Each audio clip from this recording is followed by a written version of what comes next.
Digital Officer for Charles Schwab, and I'm greeting you here from Impact 2017.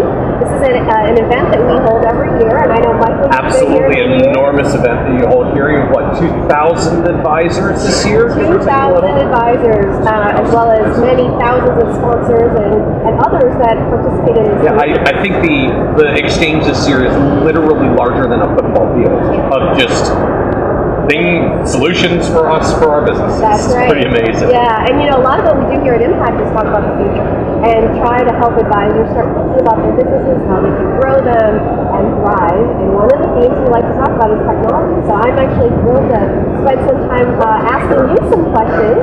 Michael, as many of you know, is a frequent blogger, speaker. His blog, Nerd's Eye View, is a popular one amongst our clients. And so I want to talk tech with you.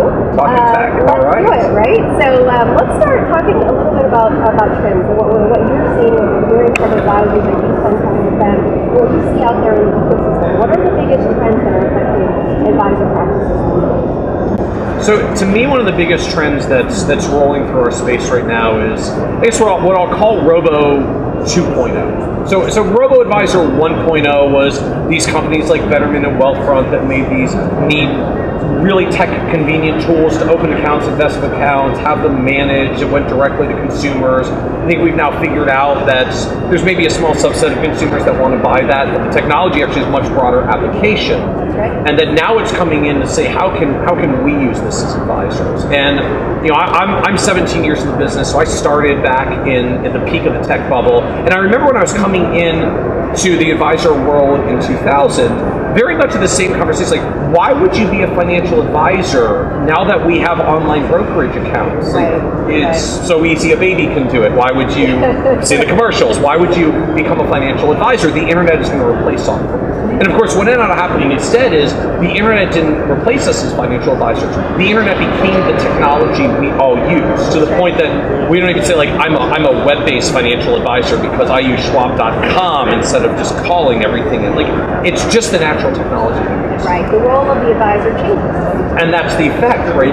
Our role shifts as the technology makes it easier. And so what I ultimately see out of Robo 2.0 tools is the ability to quickly and easily open investment accounts, get the dollars actually transferred, invested, allocated into reasonable models, model management tools to make it very easy to rebalance and handle it along the way. So the good news is huge cost savings for us, lots of efficiencies out of the business that lets us refocus our energies elsewhere. But a fundamental challenge for a lot of us as advisors, because the truth is, for a lot of us, a long time, we said, well, anybody can pick mutual funds and stocks and bonds. I will create for you a good asset allocated portfolio. And now suddenly, like, yeah, you and everybody else who has a piece of software that can do it at the click of a button. And so the good news when we go through these kinds of transitions, it's a tremendous opportunity for efficiencies in our businesses. The bad news, though, is it starts to push us to reinvent our business models and our value propositions as well. And Bernie, I thought, had a great kickoff speech this morning for Impact, talking about what I think is sort of the duality of technology process.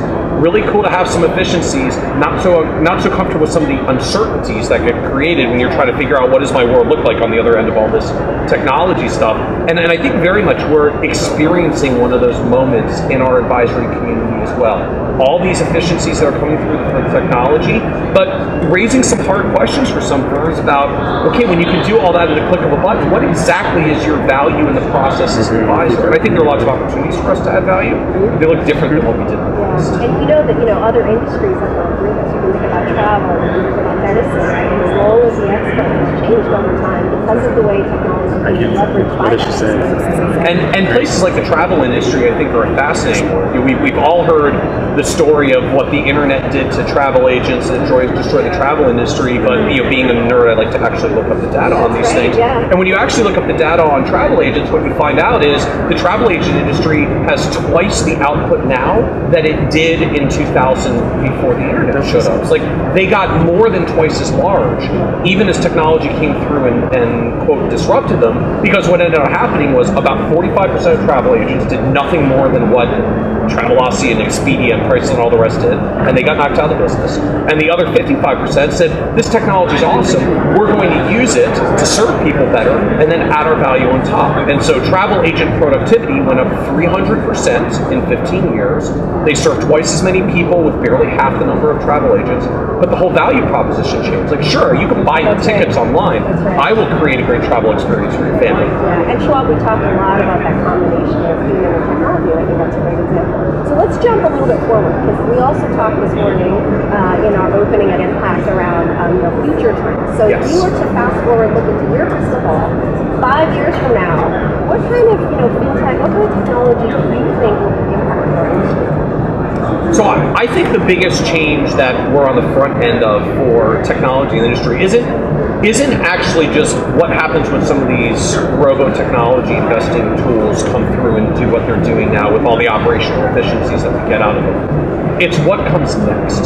So I look back, again, 15 or 20 years ago, I think the transition to the internet was very instructive. So we lived in a world of phone calling stock orders and faxing orders and picking funds, and that was our value proposition. And suddenly it got so easy to do with all the technology that we shifted into asset allocation and financial planning. And sure enough, we saw the growth of financial planning models, the growth of asset allocation tools. The entire category of rebalancing software didn't get created until the internet showed up to make all of that possible. So when I start looking out 5 to 10 years from now, I try to see what kind of technology do we need once some of the investment stuff starts to fall in the background, because it's so easy to do. And what I see and what gets me excited is like a rebirth of the next generation of financial planning software. When planning software gets past just, hey, we're going to project out some long-term account balances to make sure that you're reasonably on track for retirement, and we drill down the next level, because everyone's going to say, well, yeah, I got it. I'm in an asset allocated portfolio. It projects fine. It's reasonably diversified. I'm saving. Like, what else are you going to do for me for the next 5 or 10 or 15 or 20 years? And it forces us to focus in other areas of financial planning. Other value propositions. I know Bernie this morning was talking about things like doing more with HSAs and healthcare conversations with clients. There's debt management issues, even for people that have a lot of assets, sometimes also have a lot of debt. And just planning around the cash flow of a household and what happens with spending. Right? And I know this, we see this in our firm and a lot of other advisors out there. Like, we're lucky if 20 or 30% of clients log into their investment portal once a year. But there are over 10 million people that log into mint.com to look at their spending and cash flow every day and week of the month. Absolutely. And so dashboard, right? They kind of track their that's their dashboard. And it's not about tracking what's happening with their investment performance. Right. It's about tracking what's happening with their entire household, the net worth, and the cash flow statement at the household level. And so I'm really excited about what kinds of tools we get to move deeper in the financial planning end once we don't have to or need to spend as much time on some of the investment tasks that we do today. And of course, for those who want to build forward towards financial planning, that's an exciting time. For those who build a lot of their value proposition around the investment side, this is a challenge. And again, that's the split that the travel agents and a lot of other industries go through. Absolutely. So let's try to squeeze in one more question. So one of the other things we talked about this morning that Bernie highlighted in his speech was artificial intelligence and machine learning. Yes. And I think, I know in my experience, as I spend time with advisors and other folks in our industry, there's a lot of fear around what could come with this, the robotics and kind of not needing the human anymore. Yep. And I think we've talked a little bit about that changing role of the human advisor. But maybe you can share a little bit from your perspective, how do you see artificial intelligence, machine learning, even data playing a role in advisor practices? So I have to admit, I'm very skeptical about a lot of the discussion of artificial intelligence and big data coming into advisory businesses. And it's not that I'm anti-tech or technical. I love our technology world. I breathe it.